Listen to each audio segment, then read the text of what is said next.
નવી ટ્રીક સાથે ગોળ ચોરમાના દાણાદાર લાડુ બનાવવા માટે આપણે અહીં કડાઈની અંદર 2 ટેબલસ્પૂન જેટલું વિઘાર્યા વગરનું ઘી લીધું છે। ગેસની ફ્લેમને સ્લો કરી દઈશું અને આની અંદર આપણે 1/4 કપ જેટલું આપણે બેસન નાખીશું। તો બેસન નાખવાથી ગોળ ચોરમાના લાડુ છે વધારે ટેસ્ટી બને છે। હવે એને કન્ટિન્યુ ચલાવીશું તો લગભગ 15 સેકન્ડની અંદર જ આપણું બેસન શેકાઈ જાય છે। આવી રીતે બબલ્સ ફૂટવા માંડે એટલે આપણે આની અંદર 1/4 કપ જેટલી સોજી નાખીશું। સોજીનો હોય તો તમે રવો પણ નાખી શકો છો। આના કારણે ગોળ ચૂરમાના લાડુ છે વધારે દાણાદાર બને છે, એનું ટેક્સચર ખૂબ જ સરસ આવે છે। હવે કન્ટિન્યુ ચલાવતા રહીશું જ્યાં સુધી સોજી અને બેસનનો દાણો થોડોક ફૂલી ન જાય। તો અહીં તમે જોઈ શકો છો આપણે કન્ટિન્યુ ચલાવતા રહીએ છીએ, બિલકુલ પણ છોડવાનું નથી, નહીંતર એ તળિયે ચોંટી જશે અને કલર બ્લેક થઈ જશે અને કડવો ટેસ્ટ કરશે। તો કન્ટિન્યુ ચલાવતા લગભગ આપણે 3 મિનિટનો સમય થઈ ગયો છે। 3 મિનિટ પછી તમે જોઈ શકો છો કે એક દાણો આપણો ફૂલી ચૂક્યો છે। હું તમને નજદીકથી પણ બતાવી દઈશ કે આ રીતનો દાણો થાય એટલે સમજી લેવાનું કે આપણું સોજી છે એ શેકાઈ ગયું છે। તો હવે આની અંદર આપણે જોઈ શકો છો વ્હાઇટ સ્પોટ આવી ગયા છે। તો હવે આની અંદર આપણે 1 કપ જેટલો ઘઉંનો રોટલીનો લોટ નાખીશું। તો અહીં કોઈ પણ કરકરા લોટનો ઉપયોગ કર્યા વગર આપણે દાણાદાર લાડુ બનાવી શકીએ છીએ। હવે આ લોટને પણ આપણે શેકવાનો છે જ્યાં સુધી એનો કલર ચેન્જ ન થાય। તો આવી રીતે કન્ટિન્યુ ચલાવતા રહીશું।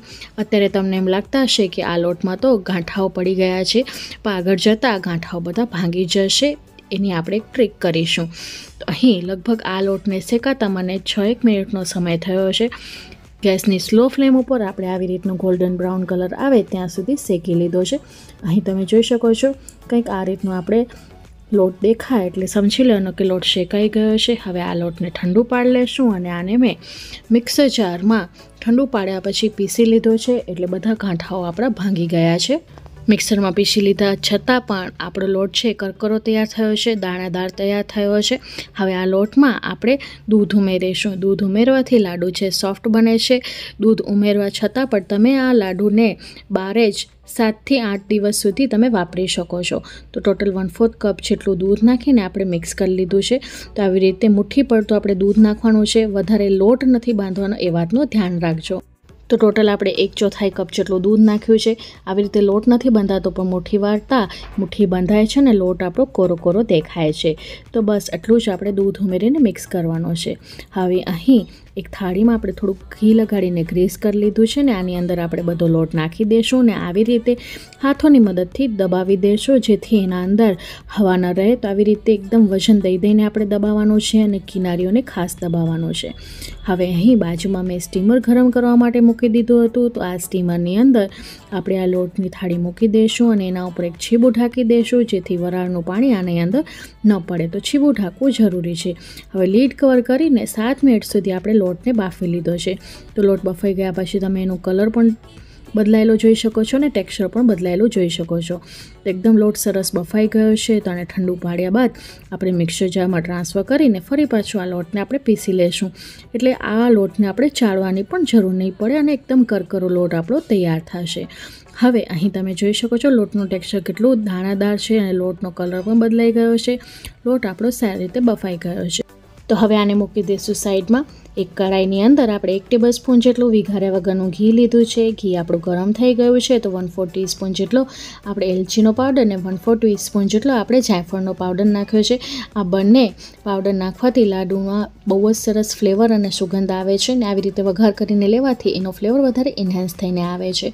હવે સોજી, બેસન અને ઘઉંનો લોટ છે એનું ટોટલ પ્રમાણ 1/2 કપ જેટલું હતું, તો અત્યારે આપણે અડધા કપ જેટલો ગોળ લીધો છે। આ ગોળ નરમ હોય એવો ગોળની પસંદગી કરવી અને સ્લો ફ્લેમ ઉપર આપણે અહીં કોઈ પણ પાક નથી બનાવવાનો, ફક્ત ગોળ પીગળે ત્યાં સુધી આપણે એને પકવીશું। જો તમને વધારે ગળ્યું પસંદ હોય તો તમે પોણા કપ જેટલું પણ ગોળ નાખી શકો છો। તો અહીં તમે જોઈ શકો છો કે ગોળ આપણો મેલ્ટ થઈ ગયો છે। તો ગેસની ફ્લેમને બંધ કરી દેશું, નહીંતર એ પાક થઈ જશે। અને અત્યારે આપણે 1 ટેબલસ્પૂન જેટલી ખસખસ નાખી છે। ખસખસથી ખૂબ જ સરસ ટેસ્ટી લાડુ બને છે। આ ટોટલી ઓપ્શનલ છે, તમે ઈચ્છો તો આને સ્કીપ કરી શકો છો। હવે આની અંદર આપણે લોટ નાખી દઈશું અને સારી રીતે મિક્સ કરી લેશું। તો મિક્સ કરતી વખતે ફરી પાછું મેં 1 ટેબલસ્પૂન જેટલું આની અંદર ખસખસ ઉમેરેલું હતું। તો અહીં લોટ આપણો સારી રીતે મિક્સ થઈ ગયો છે। તો ફરી પાછું આપણે છેલ્લે 1 ટેબલસ્પૂન જેટલી ખસખસ નાખીશું। ખસખસ નાખવી ટોટલી ઓપ્શનલ છે, તમે ઈચ્છો તો આને સ્કીપ પણ કરી શકો છો। ફરી પાછું સારી રીતે મિક્સ કરી લેશું અને તમે જોઈ શકો છો કે કેટલું સરસ આપણે ટેક્સચર મળ્યું છે। તો હવે આના આપણે લાડવા વાળી લઈશું। તો આ મિશ્રણ થોડુંક ઠંડુ થઈ ગયા પછી આપણે લાડવા વાળીશું, ગરમ ગરમ હાથ નહીં નાખીશું। તો અહીં આ મિશ્રણ થોડુંક ઠંડુ થઈ ગયું છે। તો હવે આપણે અહીં મીડિયમ સાઇઝના લાડુ વાળી લઈશું। તો તમને જે સાઇઝના લાડવા પસંદ હોય એ સાઇઝના લાડવા અહીં વાળી શકો છો। તો અહીં તમે જોઈ શકો છો આવી રીતે દબદબાવીને આપણે સરસ મજાના ગોળ લાડવા વાળી લીધા છે। તો મેં આ સાઇઝના લાડુ વાળ્યા છે। આટલા માપમાંથી આપણા 6 મીડિયમ સાઇઝના લાડુ તૈયાર થયા છે। છેલ્લે એને ખસખસમાં આવી રીતે રગદોળીને આપણે એને ગાર્નિશ કરીશું। આ સ્ટેપ પણ ટોટલી ઓપ્શનલ છે, તમે નહીં કરો તો પણ ચાલશે। તો ફ્રેન્ડ્સ, આજની અમારી રેસિપી અથવા વિડીયો કોઈ પણ કારણસર હેલ્પફુલ રહે હોય તો પ્લીઝ મને સપોર્ટ કરજો। મને સપોર્ટ કરવા માટે તમે મારા વિડીયોને લાઇક, શેર, ચેનલને સબસ્ક્રાઈબ કરી શકો છો।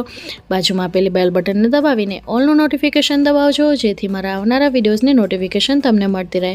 હું ફરી મળીશ હજી એક આવી જ નવી રેસિપી સાથે। ત્યાં સુધી આવજો, bye, take care, thanks for watching.